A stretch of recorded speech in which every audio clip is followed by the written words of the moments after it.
Got something a little bit different for you today. A video I never thought I'd have to make. There's a company you've all heard of, and a company worth probably close to $1 billion that's stealing my stuff. And today we're going to fight back the way Uncle Sam intended with a lawsuit. It's Casetify. Casetify is stealing my stuff. And the story of how I found out is rather fascinating. It all started back in December of 2019 when I decided to upgrade my cell phone. I went from a Galaxy S8 to a Note 10 Plus, and little did I know that that upgrade was going to land us in court. It was that exact day when I launched the Teardown skin with my friends over at dbrand. Teardown is obviously a line of cases and skins that show the inside of your device on the outside. It's kind of what I do, and dbrand and I go to extreme lengths to ensure that every Teardown skin is an accurate representation of what's actually on the inside. But that also doesn't stop us from sneaking in a few Easter eggs for people to find. For example, on the back of this Galaxy S23 Ultra ribbon cable, it says glass is glass and glass breaks.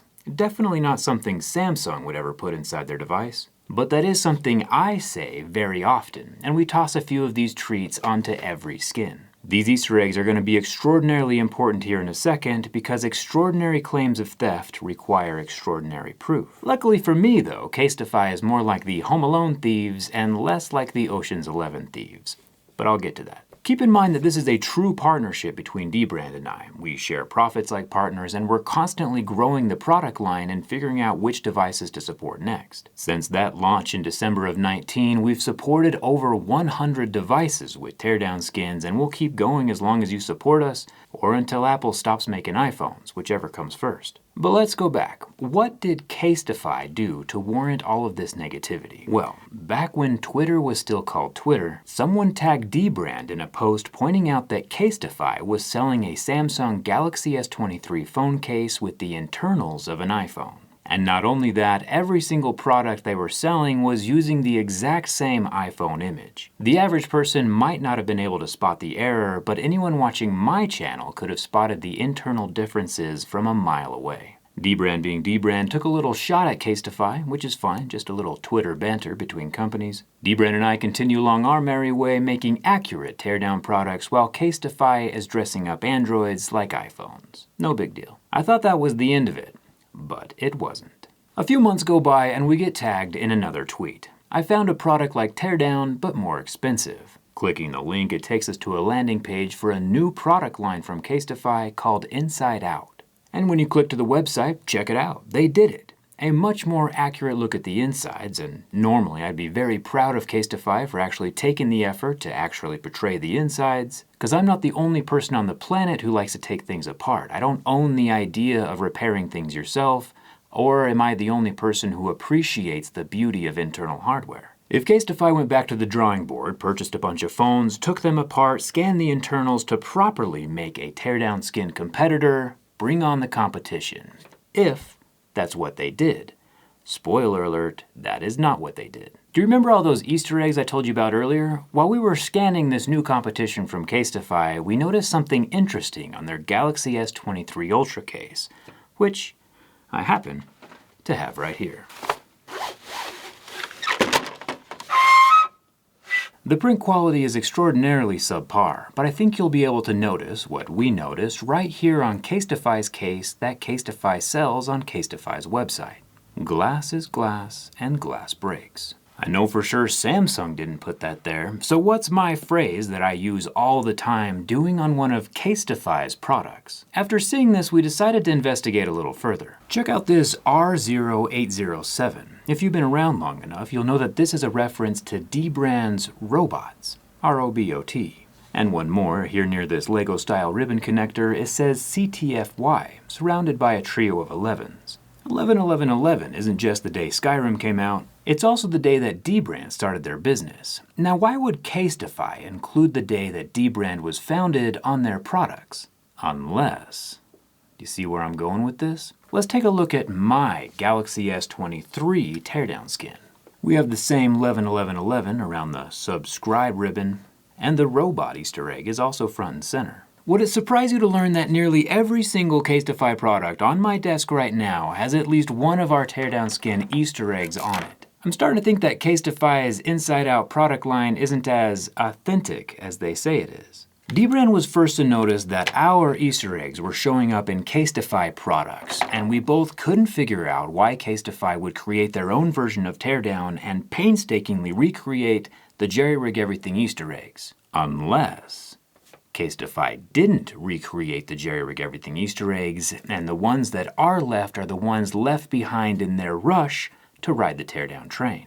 To put it another way, maybe Casetify didn't digitally recreate my glass is glass and glass breaks, or Dbrand's pyramid, or the 1111 watt-hours on this Pixel 7 Pro. The Pixel 7 Pro actually has 19.25 watt-hours of battery capacity, but Casetify wouldn't know that since they probably didn't even take apart a phone to get this image. And if you squint really hard, you can literally see a cut and paste of Dbrand's logo on Casetify's case. I'm starting to think that these Easter eggs are still here because Casetify didn't realize they were transferring over a decade's worth of inside jokes and connections that I have with all of you as they stole the Teardown designs. Casetify did attempt to remove some of the more obvious Easter eggs, but that kind of makes it worse.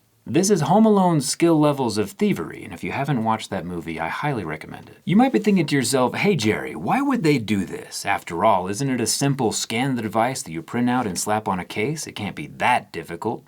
To answer that question, I'm going to open the curtain a little bit and let you see behind the scenes. What you're seeing here is a sped up recording of what it looks like to create a teardown skin for the iPhone 15 Pro.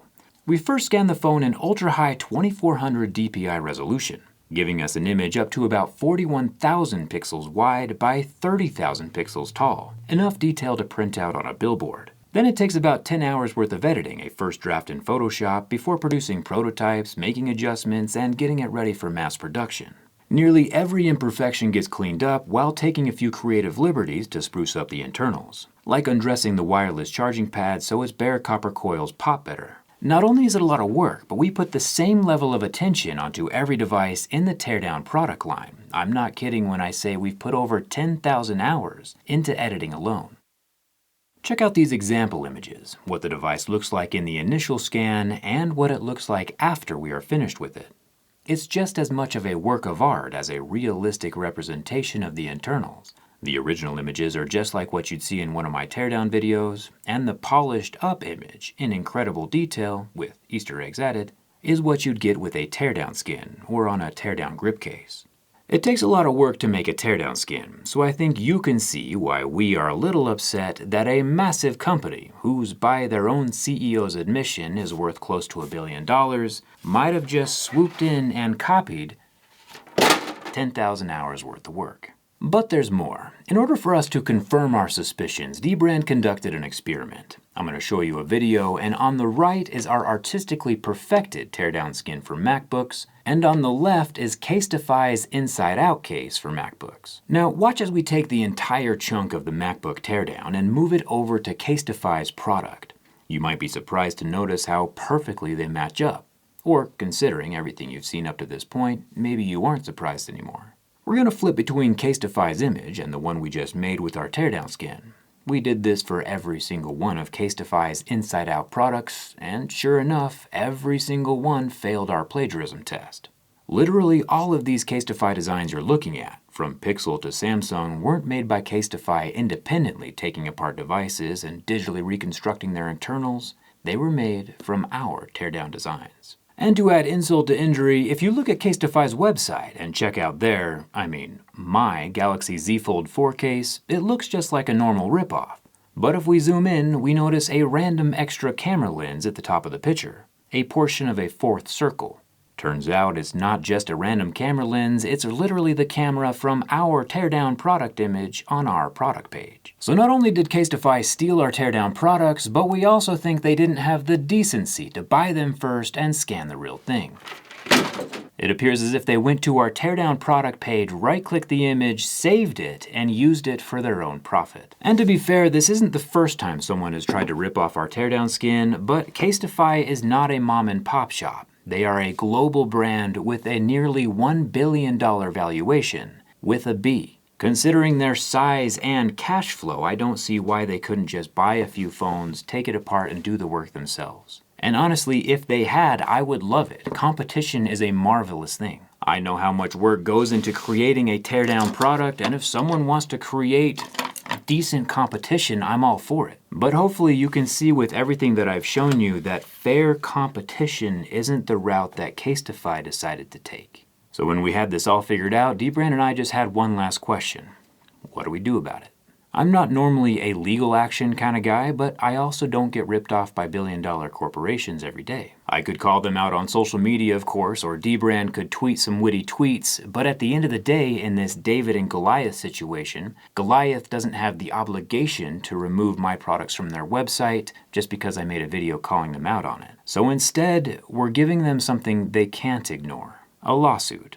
If you're watching this on the day it's uploaded, and I hope Casetify is, we've officially filed a federal lawsuit against Casetify for copyright infringement as of yesterday morning. Uncle Sam has indeed been notified. The legal system isn't exactly known for its speed and efficiency, especially when dealing with an international company overseas, but when I do have any updates or any new information, I'll be sure to let you know. But it's probably going to take a while. This isn't about the money. Theft is just not cool, and I think the biggest way we can teach Casetify a lesson is with a multi-million-dollar lawsuit. Getting hit in the wallet is what hurts these giant corporations the most. There is a real possibility that no one wins here. I think they stole something, and I think they know they stole something, but the wheels of justice turn extremely slowly. And if by chance we do win, you won't find me in a new Ferrari or a private jet. I'll turn Casetify's thievery into furnishing my wheelchair manufacturing facility with laser cutters, CNC mandrel benders, and just give away wheelchairs for free as long as I can. For the past 3 years, I've thrown every extra penny I have at my wheelchair manufacturing business, and if we win anything, I'll continue to do just that. I don't know what Dbrand's going to do with their cut, obviously. Maybe buy a hot air balloon with my face on it, or build a life-size pyramid in their parking lot. Something strange, probably. But for me, it's not about the money, it's about the message. Don't right-click my stuff. Lawsuits aren't cheap, though, and normally I would say if you want to help us thwart thievery, you could just buy a teardown skin. But I imagine most of you watching this probably already have one. So Dbrand and I created something a little special instead. An all-new X-ray skin. It's a state-of-the-art method of getting the incredible real details of the insides on the outsides.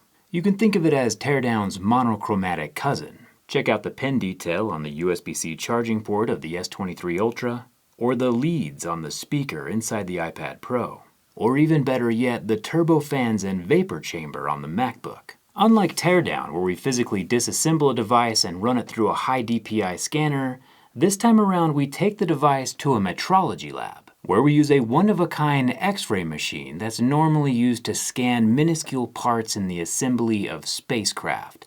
Literal rocket science. And you can't get a more in-depth look than that. If you want a behind-the-scenes look of how that X-ray machine works, let me know if that's a kind of video you want to see. And I haven't even shown you the best part yet. Light mode, and you don't even have to pick. For a limited time, buy either shade of the X-ray skins and we'll give you the other for free. Except for you, Casetify, not that you ever bought anything in the first place. They'll probably just right-click and save again. If you want to support the channel and our fight against an unprincipled behemoth, or just want the coolest looking device on the planet, I'll leave a link for these X-ray skins down in the video description. And thanks a ton for watching.